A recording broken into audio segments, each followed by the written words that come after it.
Hello friends, சிந்து பரவி serial இனி வரப்போகிற எபிசோட்ஸ்க்கான ரிவ்யூ தான் பார்க்க போகிறோம். அடுத்தடுத்த சுவாரஸ்யங்களை தெரிஞ்சுக்கிறதுக்கு இந்த வீடியோவை ஸ்கிப் பண்ணாமல் கடைசி வரைக்கும் பாருங்கள். நம்ம மகா இருந்துட்டு அன்னபூர்ணிக்கிட்டேயோ நம்ம ஆறுமுகத்துக்கிட்டேயோ இங்கே பாருங்கக்கா, இந்த நிலத்தை விற்றா மட்டும்தான் ஆறுமுகத்தோட பிரச்சனை தீரும், நீங்கள் நான் சொல்கிறத கேளுங்கக்கா அப்படின்னு சொல்கிறாங்க. இதை கேட்ட உடனே பைரவிக்கு ரொம்பவே கோவம் வந்துடுது. இங்கே பாருங்கள், நீங்கள் வயசில் மூத்தவங்கன்றதுக்காக தான் நான் இவ்வளோ பொறுமையாக பேசிக்கிட்டு இருக்கேன். இதுக்கு மேலே ஏதாவது நீங்கள் பேசுனீங்க அவ்வளோதான் உங்களுக்கு மரியாதை. இங்கே பாருங்கத்த, உங்கள் பேச்சை மீறி இப்படியெல்லாம் நான் பேசுகிறேனேன்னு நீங்கள் தப்பாக எடுத்துக்காதீங்க. இங்கே பாரு ஆறுமுகம், லேப்லேருந்து ரிப்போர்ட் வரட்டும், வந்ததுக்கப்புறம் என்ன நடந்துச்சு ஏது நடந்துச்சுன்னு நம்ம எல்லாத்தையும் தீர விசாரிச்சுட்டு அதுக்கப்புறம் நம்ம முடிவு எடுத்துக்கலாம். இந்த விஷயத்தில் நீ அவசரப்பட்டு எந்த ஒரு முடிவும் எடுக்காத ஆறுமுகம், நான் சொல்கிறத கேளு அப்படின்னு சொல்லிட்டு அவங்க பாட்டுக்கு கிளம்பிடுறாங்க. அதுக்கப்புறம் அன்னபூர்ணி இருந்துட்டு இங்கே பாரு ஆறுமுகம், நம்ம பைரவி தான் சொல்கிறாள்ல, லேப்லேருந்து ரிப்போர்ட் வரட்டும், அதுக்கப்புறம் நம்ம முடிவு பண்ணிக்கலாம் அப்படின்னு சொல்லிட்டு போயிடுறாங்க.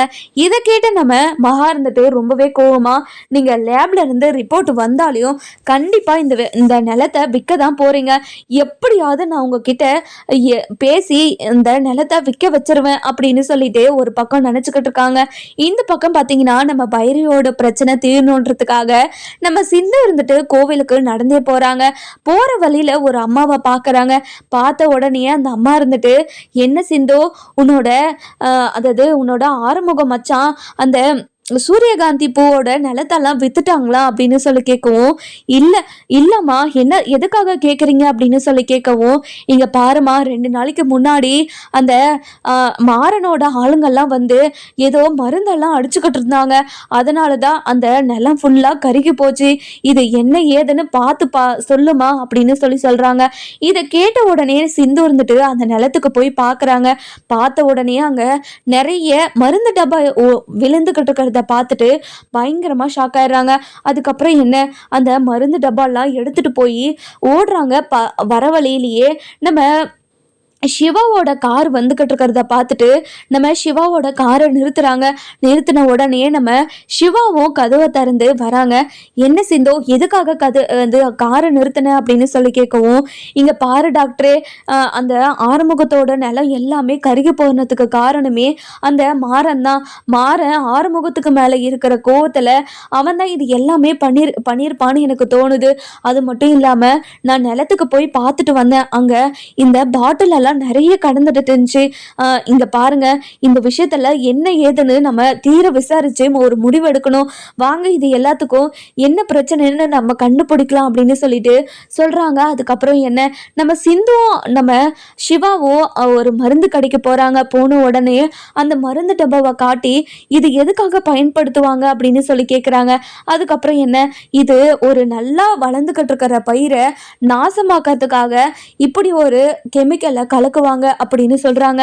இதை கேட்ட உடனே நம்ம சிவாக்கு பயங்கரமா ஷாக் ஆயிடுது.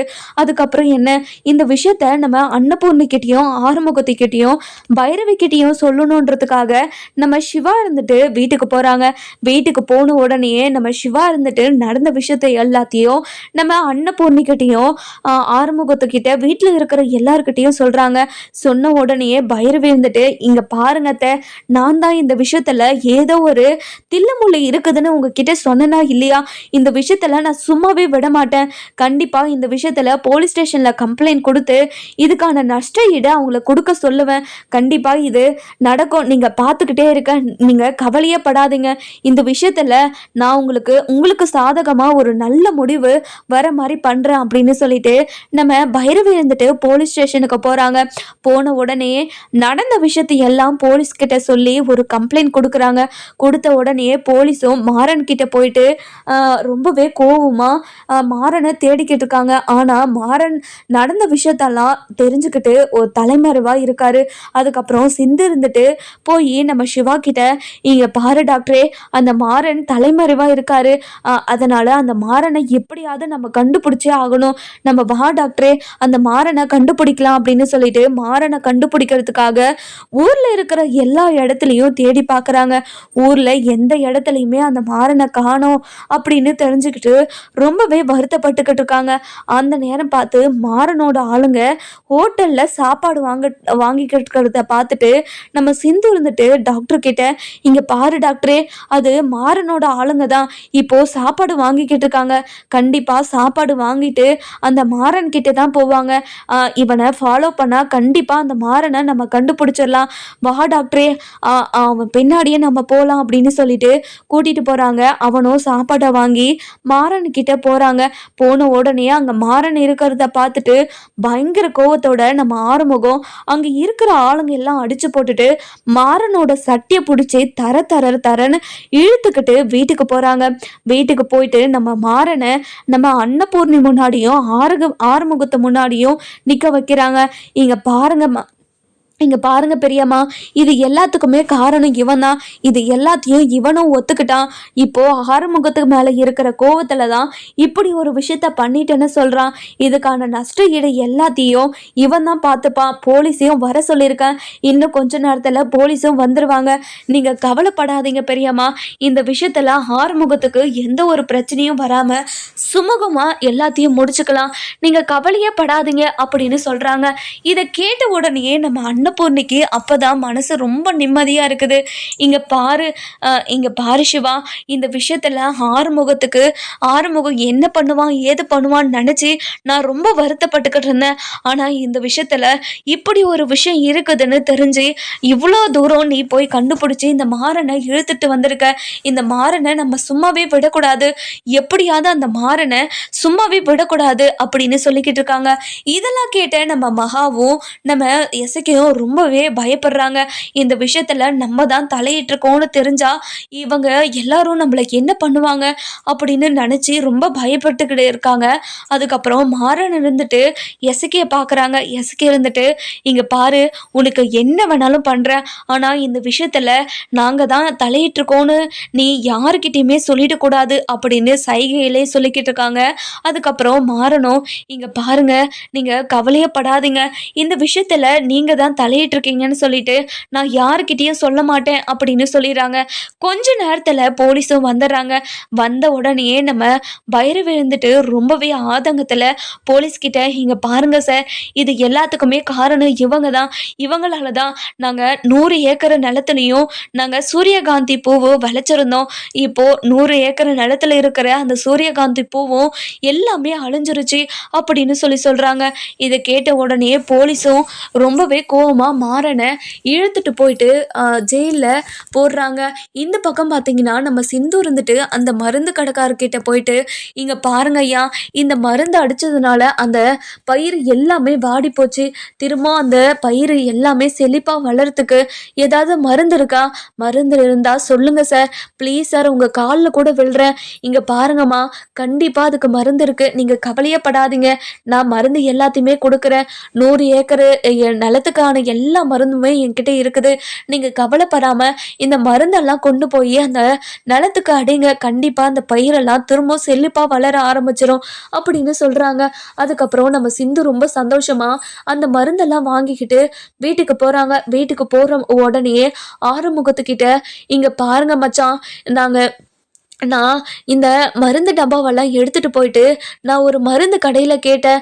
இந்த மருந்து அடித்ததுனால தான் பயிரெல்லாம் ரொம்ப வாடி போய் கிடக்குது. இந்த மருந்து ரொம்ப நாளெல்லாம் நிலைக்காது.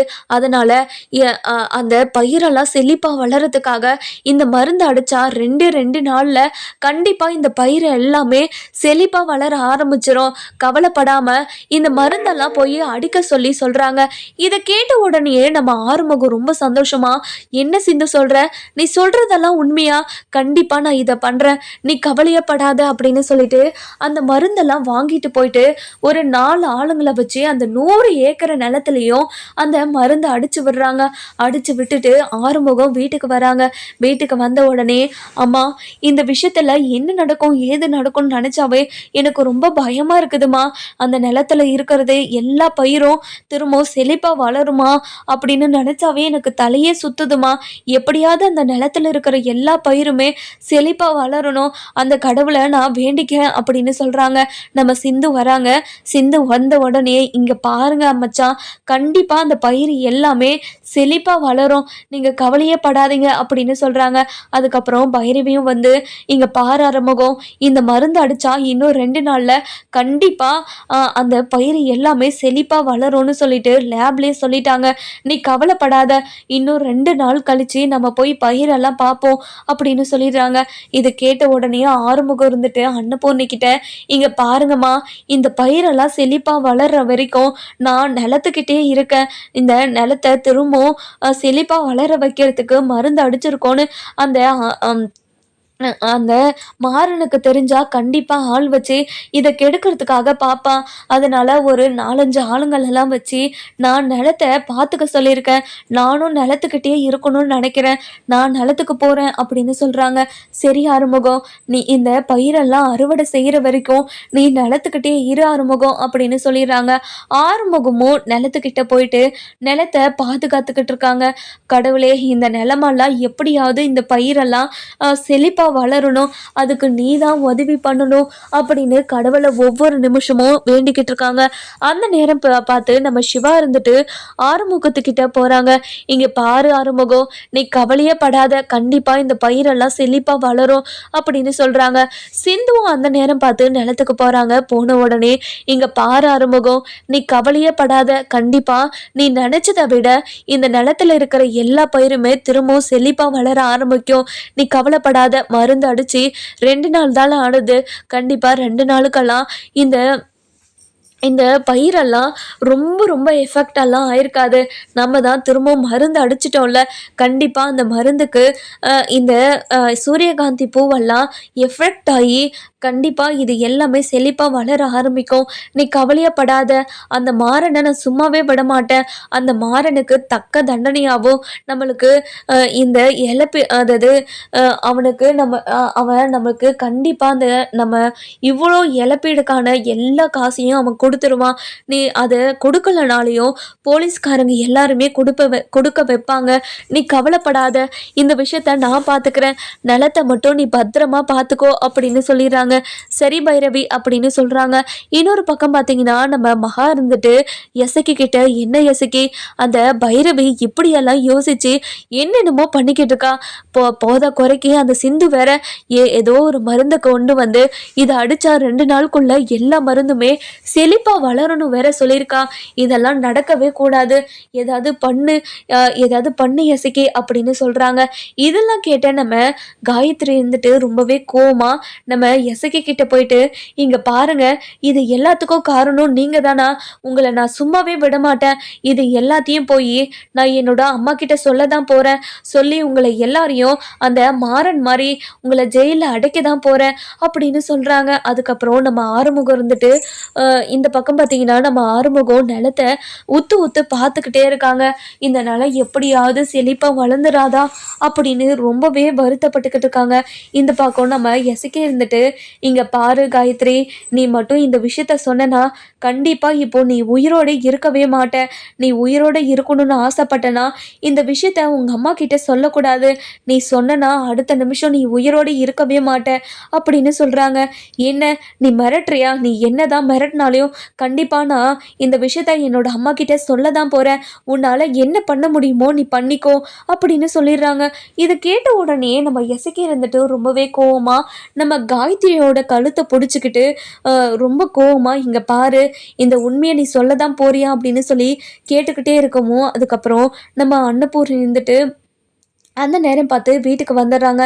வீட்டுக்கு வந்த உடனே அன்னபூர்ணி வாய்ஸ் கேட்ட உடனே நம்ம காயத்ரியோட கழுத்தில் இருக்க கையை எடுத்துடுறாங்க. இங்கே பாரு, உன்னோட உயிர் மேலே நீ ஆசை இருந்தா, உன் செல்லியன் கூட சேர்ந்து வாழணும்னு உனக்கு ஆசை இருந்தா, திரும்ப இந்த விஷயத்தை பற்றி அன்னபூர்ணி கிட்ட ஏதாவது சொன்ன உன்னை உயிரோடைய வைக்க மாட்டேன், உன்னை மட்டும் கிடையாது அந்த செல்லியனையும் நான் போட்டு தள்ளிடுவேன் அப்படின்னு சொல்கிறாங்க. இதை கேட்ட உடனே நம்ம செல்லியனோட உயிருக்காக உயிருக்காகவும் இப்போ என்னோட உயிருக்காகவும் இந்த விஷயத்தை பற்றி நான் யாருக்கிட்டேயும் சொல்ல மாட்டேன் அப்படின்னு சொல்லிடுறாங்க. இதை கேட்ட உடனேயே நம்ம காயத்ரிக்கு ரொம்பவே வருத்தமாக்குது. எல்லா விஷயமும் தெரிஞ்சிருந்தோம், இப்போ எந்த விஷயத்தையுமே இப்போ அம்மா கிட்ட சொல்ல முடியாம தவிச்சுக்கிட்டு இருக்கனே. கடவுளே, நீ தான் இது எல்லாத்துக்கும் காரணம். இந்த எசைக்கு தான் சொல்லிட்டு நீ தான் எல்லாருக்கும் தெரிய வைக்கணும். கடவுளே, அதுக்கு நீ தான் ஏதாவது பண்ணணும் அப்படின்னு சொல்லிக்கிட்டு இருக்காங்க. அதுக்கப்புறம் என்ன, நம்ம மகா இருந்துட்டு ரொம்பவே கோவமா நம்ம மகா கிட்ட, அதாவது எசைக்கு கிட்ட போயிட்டு, இங்க பாரு எசைக்கு, நடந்துக்கிட்டு இருக்கிறதெல்லாம் பார்த்தா எனக்கு ரொம்ப பயமா இருக்குது. அந்த பைரவி ஜெயிச்சிருவாளோன்னு எனக்கு நினைச்சாவே அருவருப்பா இருக்கு. அந்த பைரவி இந்த விஷயத்துல ஜெயிச்சிடவே கூடாது, ஏதாவது பண்ணணும் அப்படின்னு சொல்றாங்க. இங்க பாருங்கக்கா, நம்ம இனிமேல் எதுவுமே பண்ண முடியாது. கண்டிப்பா ஏதாவது பண்ண போய் நம்ம எதுலையாச்சும் மாட்டிக்கிட்டோங்கன்னா கண்டிப்பா பிரச்சனை ஆயிடும். அதுக்கப்புறம் நம்ம இந்த வீட்டுல இருக்கவே முடியாது. இந்த விஷயத்துல நம்ம கொஞ்சம் பொறுமையா இருக்கிறதா நல்லது அப்படின்னு சொல்றாங்க. என்ன எசிக்கி சொல்ற? உன்னைதான் நான் மழை போல நம்பி இருந்தேன், நீயே இப்படி சொன்னா எப்படி? இப்போ அந்த பைரவி சொன்ன மாதிரி அந்த நிலம் எல்லாமே விற்காம அதில் பயிர் பண்ணிக்கிட்டே இருந்தா இவங்க லாபத்தை ஈட்டிக்கிட்டே இருப்பாங்க. அதை பார்த்துக்கிட்டு என்னால் அமைதியெல்லாம் இருக்க முடியாது. இப்போ என்ன பண்ணுறதுனே தெரியல அப்படின்னு ரொம்ப கோவத்தில் இருக்காங்க. இன்னொரு பக்கம் பார்த்தீங்கன்னா, நம்ம சிந்து இருந்துட்டு சிவா கிட்ட போயிட்டு, இங்கே பாரு டாக்டரே, நீ கவலையே படாத, இன்னும் ஒரே ஒரு நாள் தான் இருக்கு. ஒரு நாளில் கண்டிப்பாக அந்த பயிரெல்லாம் சீக்கிரம் செழிப்பாக வளர ஆரம்பிக்கும், நீ கவலைப்படாத அப்படின்னு சொல்லிடுறாங்க. அதுக்கப்புறம் என்ன, நம்ம அதாவது ஆறுமுகம் இருந்துட்டு ஒவ்வொரு நாளும் தன்னோட பயிரெல்லாம் பார்த்து மனசு ரொம்ப வருத்தப்பட்டு உக்காந்துக்கிட்டு இருக்காங்க. அப்படியே 2 நாள் முடிஞ்ச உடனே பயிரெல்லாம் செழிப்பாக வளர்றத பார்த்துட்டு ரொம்ப சந்தோஷப்படுறாங்க. ரொம்ப சந்தோஷத்தில் வீட்டுக்கு வராங்க. வீட்டுக்கு வந்த உடனே துள்ளி குதிச்சுட்டு தன்னோட பொண்டாட்டிக்கிட்ட, அதாவது பைரவக்கிட்டேயும் நான் அன்னபூர்ணிக்கிட்டேயும், மா இங்கே பாருங்கம்மா, சிந்து சொன்ன மாதிரியே அந்த பயிரெல்லாம் இப்போ செழிப்பாக வளர ஆரம்பிச்சிருச்சு. பூவெல்லாம் திரும்ப பழையபடியே பூத்து குலுங்கிட்டு இருக்கு.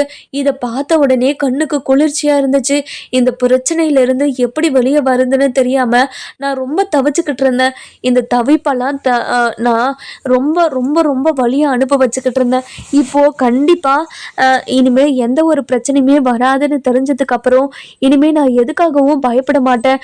கண்டிப்பா இனிமே எந்த ஒரு பிரச்சனையும் வராதுன்னு எனக்கு தோணுது. பேங்க்ல இருக்கிற கடனையும் அவங்க சொன்ன டேட்டுக்குள்ளவே நான் கண்டிப்பா கட்டிடுவாமா அப்படின்னு சொல்றாங்க. இங்க பாரு அறுமுகம், இப்போ இவ்வளோ பெரிய பிரச்சனையில இருந்து நீ வெளியே வந்திருக்க, எனக்கு ரொம்ப சந்தோஷமா இருக்குது. பைரவி சொன்ன மாதிரி அது தரிசு நிலமெல்லாம் இல்லை, விவசாயம் பண்ற நிலம் தான். அந்த நிலத்துக்கு ஏத்த மாதிரி ஒரு பயிரை பைரவி போட சொன்னா அந்த பயிரை போட்டு நல்லபடியா வளர்ந்துக்கிட்டு இருந்துச்சு. உன் மேல இருக்கிற கோவத்தில் இருக்கிற ஆவேசத்தாலையும் அந்த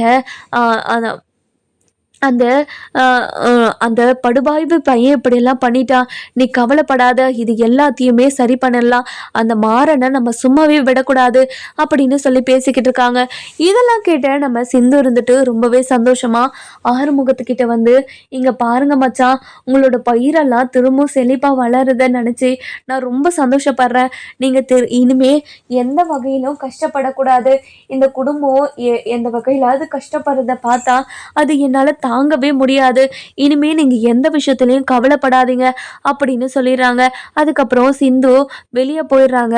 நம்ம ஆறுமுகம் இருந்துட்டு அதாவது மகா கிட்டையும், அதுக்கப்புறம் நம்ம மகா கிட்டன்ற பாரு அன்னபூர்ணிக்கிட்டையும் நம்ம சிந்து கிட்டையும், இங்க பாருங்கம்மா பைரவி, நீயும் கேட்டுக்கோ, சிந்து ரொம்ப நல்லவங்க, ஏதோ சிவா மேல ஆசைப்பட்டு சிவாவை பொய் சொல்லி கல்யாணம் பண்ணிக்கிட்டாங்க. அதுக்காக சிந்துக்கு இவ்வளோ பெரிய தண்டனையை கொடுக்கணுமா?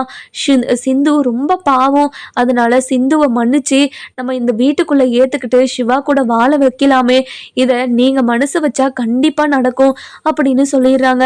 இதை கேட்ட உடனே நம்ம அன்னபூர்ணி இருந்துட்டு, இங்க பாரு ஆறுமுகம், இந்த விஷயத்துல என்னால இப்படி ஒரு முடிவு எடுக்கவே முடியாது. கண்டிப்பா இந்த விஷயத்துல நான் எந்த ஒரு முடிவும் எடுக்க போறது கிடையவே கிடையாது.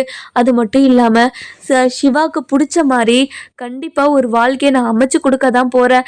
சிந்து மாதிரி ஒரு கேடு கெட்டவளை கண்டிப்பாக நான் சிவாவோட சேர்ந்து வாழ வைக்கவே மாட்டேன். இந்த விஷயத்தில் என்கிட்ட நீ என்ன சொன்னாலும் நான் கேட்கவே மாட்டேன் அப்படின்னு சொல்லிடுறாங்க. இதை கேட்ட உடனே நம்ம ஆறுமுகம் ரொம்பவே வருத்தப்படுறாங்க. இங்கே பாருங்கம்மா, கண்டிப்பாக சிந்துவோட மனசை புரிஞ்சுக்கிட்டு நீங்கள் சிந்துவை ஏற்றுப்பீங்க. அது ரொம்ப தூரத்துலலாம் இல்லைம்மா, ரொம்ப கிட்ட தான் இருக்குது, நீங்கள் கவலைப்படாதீங்க அப்படின்னு சொல்லிடுறாங்க. அதுக்கப்புறம் நம்ம சிந்து இருந்துட்டு ரொம்ப சந்தோஷமா நடந்த விஷயத்தெல்லாம் நினச்சி பயங்கர சந்தோஷமா இருக்காங்க. அந்த நேரம் பார்த்து நம்ம சிவா சிந்து கிட்ட போகிறாங்க. போன உடனே இங்கே பாரு சிந்து, நீ மட்டும் நடந்த விஷயத்தெல்லாம் கேட்டுட்டு வந்து சொல்லலைன்னா கண்டிப்பாக இப்படி ஒரு விஷயம் நடந்திருக்காது. எனக்கு ரொம்ப சந்தோஷமா இருக்கு சிந்து, ரொம்ப ரொம்ப நன்றி சிந்து. ஆறுமுகத்தோட பிரச்சனையே நீ சுமூகமாக தீர்த்து வச்சுட்ட, ரொம்ப ரொம்ப சந்தோஷமா இருக்குது அப்படின்னு சொல்றாங்க. அதுக்கப்புறம் பைரவி இருந்துட்டு ஆறுமுகத்தை கிட்ட போயிட்டு, இங்க பாரு ஆறுமுகம், அறுவடையை நம்ம இப்பவே ஸ்டார்ட் பண்ணிடலாம். நான் அந்த டீலர் கிட்ட பேசிட்டேன். டீலரும் நாளைக்கே வந்து அறுவடையை பண்ணிக்கிறோம். இப்படி ஒரு பிரச்சனை இருக்கிறதுனால கண்டிப்பா சீக்கிரமா நான் வந்து எல்லாத்தையும் அறுவடை பண்ணி எடுத்துட்டு போயிடுறேன் அப்படின்னு சொல்லிடுறாங்க. இதை கேட்ட உடனே ஆறுமுகமும் ரொம்ப சந்தோஷப்படுறாங்க. இங்க பாரு பைரவி, உன்னாலையும் சிந்துவாலையும் மட்டும்தான் இப்போ என்னோட வாழ்க்கையில இருக்கிற எல்லா கஷ்டமும் தீரப்போகுது. ரொம்ப ரொம்ப நன்றி பைரவி அப்படின்னு சொல்றாங்க. இங்க பாரு ஆறுமுகம், நீ வருத்தப்படாத, கண்டிப்பா உன்னோட வாழ்க்கை ரொம்ப சந்தோஷமா இருக்கும். இன்னும் கொஞ்ச நாள்ல நான் இந்த வீட்டை விட்டு போயிடுவேன். அதுக்கப்புறம் நீ ஒரு நல்ல பொண்ணை பார்த்து கல்யாணம் பண்ணிக்கிட்டு சந்தோஷமா இருக்கணும். அதை என்னோட கண்ணால பார்க்கணும், சரியா அப்படின்னு சொல்றாங்க. இங்க பாரு பைரவி, நான் சொல்றேன்னு நீ தப்பா நல்லா நினைச்சுக்காத. கண்டிப்பா இந்த விஷயத்துல நான் எந்த ஒரு முடிவும் எடுக்க போகிறது கிடையாது. அது மட்டும் இல்லாமல் உன் கூட சேர்ந்து வாடுறதுல எனக்கு விருப்பமும் கிடையாது. இன்னும் கொஞ்ச நாளில் நான் உன்னை டைவர்ஸ் பண்ண தான் போகிறேன். அதை ஏற்றுக்கிட்டு எனக்கு டிவோர்ஸ் கொடுக்குற வேலையை பாரு. உனக்காக நான் என்னென்னலாம் பண்ணுறேன், எனக்காக ஒரு டிவோர்ஸ் மட்டும் கொடுத்துரு. இங்கே பாரு பைரவி, நீ என்ன நினச்சாலும் இந்த விஷயத்தில் என்னால் உனக்கு டிவோர்ஸ் கொடுக்கவே முடியாது, என்னை மன்னிச்சிரு அப்படின்னு சொல்லிட்டு போயிடுறாங்க. அதுக்கப்புறம் அன்னபூர்ணி இருந்துட்டு ஆறுமுகத்தை கிட்ட போயிட்டு, என்ன ஆறுமுகம், இப்போ நிலத்துல இருக்கிற பயிரெல்லாம் எப்படி இருக்கு, இங்க பாருங்கம்மா, நீங்க கவலைப்படாதீங்க. நிலத்துல இருக்கிற பயிர் எல்லாமே ரொம்ப செழிப்பா வளர ஆரம்பிச்சிருச்சு. அதுக்கப்புறம் நாளைக்கே இந்த அறுவடையெல்லாம் ஸ்டார்ட் பண்ணிடலான்னு சொல்லிட்டு பைரவி அவங்களுக்கெல்லாம் ஃபோன் பண்ணி சொல்லிட்டாங்க. அவங்களும் வந்து இந்த அறுவடையை எடுத்துக்கிறேன், எந்த ஒரு பிரச்சனையும் இல்லை, நாளைக்கே எல்லா வேலையும் முடிச்சிடலாம் அப்படின்னு சொல்லிட்டாங்க. இதை கேட்டலிருந்து எனக்கு ரொம்ப சந்தோஷமா இருக்குது. இந்த சந்தோஷத்தை சொல்றதுக்கு அளவே கிடையாது அப்படின்னு ரொம்ப சந்தோஷமா பேசிக்கிட்டு இருக்காங்க. அதுக்கப்புறம் என்ன, ஆறுமுகம் துள்ளி துள்ளி குச்சிக்கிட்டு இருக்காங்க. இப்படி ஒரு பிரச்சனையில இருந்து என்னால வெளியே வரவே முடியாதுன்னு நினைச்சுக்கிட்டு இருந்தேன். ஆனா என்னோட பொண்டாட்டியால இப்படி ஒரு பிரச்சனையில இருந்து நான் வெளியே வந்துட்டேன். எனக்கு எவ்வளவு சந்தோஷமா இருக்கு தெரியுமா, இந்த சந்தோஷத்தை சொல்றதுக்கு அளவே கிடையாது அப்படின்னு நடு வீட்லயே டான்ஸ் ஆட ஆரம்பிச்சிடுறாங்க. இதெல்லாம் பார்த்த எசக்கியும் நம்ம மகாவும் ரொம்பவே கோவமா, இங்க பாருங்கக்கா, இங்க நடந்துகிட்டு இருக்க விஷயத்தெல்லாம் கேட்டாவே எனக்கு பயங்கர கோவம் வருதுக்கா, என்ன பண்றது, தலையெழுத்து, இது எல்லாத்தையும் பார்த்து தானே ஆகணும் அப்படின்னு சொல்றாங்க. அந்த நேரம் பார்த்து நம்ம ஸ்னேகா இருந்துட்டு மகாக்கு கால் பண்றாங்க. கால் பண்ண உடனே, என்னத்த அந்த பைரவிய எப்படியாவது நீங்க வீழ்த்துனீங்களா, அவளை எப்படியாவது கீழே தரையில் தள்ளிவிட்டு அவளுக்கு கொஞ்சம் பாடம் கற்றுக் கொடுக்கணும், அவள் எவ்வளோ திமிராக இருக்கா, அவளை திமிரை எப்படியாவது அடக்கி ஆகணும் அப்படின்னு சொல்லவும் நடந்த விஷயத்தெல்லாம் நம்ம ஸ்னேகா கிட்ட சொல்கிறாங்க. சொன்ன உடனே ஸ்னேகா ரொம்பவே ஷாக் ஆயிடுறாங்க. இங்கே பாருங்க ஆண்டி, நீங்கள் என்ன பண்ணுவீங்களோ ஏது பண்ணுவீங்களோ எனக்கு தெரியாது, அந்த பொண்ணு எப்படியும் இந்த இந்த எக்ஸாமை எழுதக்கூடாது அப்படின்னு சொல்லிடுறாங்க. அதுக்கப்புறம் நம்ம பைரவி இருந்துட்டு ரொம்பவே கோவமா அந்த நேரம் பார்த்து வராங்க. வந்த உடனே நம்ம ஆறுமுகத்துக்கிட்ட பேசிக்கிட்டு இருக்கிறத பார்த்துட்டு ரொம்பவே கோவமா, இங்க பாரு ஆறுமுகம், கண்டவங்க பேச்செல்லாம் கேட்டுட்டு உன்னோட வாழ்க்கையில இருக்கிற பிரச்சனையே நீ சரி பண்ணாம விட்டுறாத, கண்டிப்பா உன்னோட வாழ்க்கையில இருக்கிற எல்லா பிரச்சனையும் நான் தீர்க்கணும், நீ கவலையே படாத அப்படின்னு சொல்லிக்கிட்டு இருக்காங்க. இன்னொரு பக்கம் பார்த்தீங்கன்னா நம்ம பைரவி இருந்துட்டு ரொம்பவே கோவமா அதாவது பைரவ் இருந்துட்டு ரொம்ப கோவமா அந்த மாறன் மேலே நிறைய ஆக்ஷனை எடுக்க சொல்லியிருக்காங்க.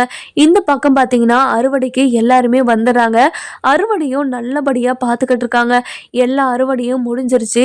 முடிஞ்ச உடனே அந்த டீலர் வந்து வீட்டுக்கு வராங்க. வீட்டுக்கு வந்து ஆறுமுகத்தை கிட்ட அன்னபூர்ணிக்கிட்டேயும் நம்ம பைரவி கிட்ட இவங்க 3 பேருக்கிட்டேயும் பேசிக்கிட்டு இருக்காங்க. இங்கே பாருங்கம்மா, இந்த சூரியகாந்தி பூ கண்டிப்பாக நல்லா இருக்காதுன்னு தான் நினச்சிக்கிட்டு இருந்தேன். ஆனால் இவ்வளோ பெரிய விளைச்சலை கொடுத்து ரொம்ப செழிப்பாக வளர்ந்துக்கிட்டு இருக்கிறதெல்லாம் பார்த்தா எனக்கு ரொம்ப சந்தோஷமாக இருக்குது. வருஷம் வருஷம் எங்களுக்கு இப்படி ஒரு விஷயத்த கொடுத்துட்டீங்கன்னா எனக்கு ரொம்ப சந்தோஷமாக இருக்குமா அப்படின்னு சொல்கிறாங்க. நம்ம பைரவி இருந்துட்டு வருஷம் வருஷம் இந்த பயிரை போடுவாங்களா மாட்டாங்களான்னு நம்ம வர எபிசோடில் பார்க்கலாம். இந்த பக்கம் பார்த்தீங்கன்னா நம்ம அன்னபூர்ணி இருந்துட்டு நம்ம அன்னபூர்ணி இருந்துட்டு சிவாவையும் சிந்துவையும் சேர்த்து வைப்பாங்களா மாட்டாங்களான்னு சொல்லிட்டு நம்ம வர எபிசோடில் பார்க்கலாம். இந்த வீடியோ உங்களுக்கு பிடிச்சிருந்தா லைக் பண்ணுங்கள், சப்ஸ்கிரைப் பண்ணுங்கள், மறக்காமல் பெல் ஐகானையும் கிளிக் பண்ணிக்கோங்க. இந்த வீடியோ உங்களுக்கு பிடிச்சிருந்தா லைக் பண்ணுங்கள், சப்ஸ்கிரைப் பண்ணுங்கள், மறக்காமல் பெல்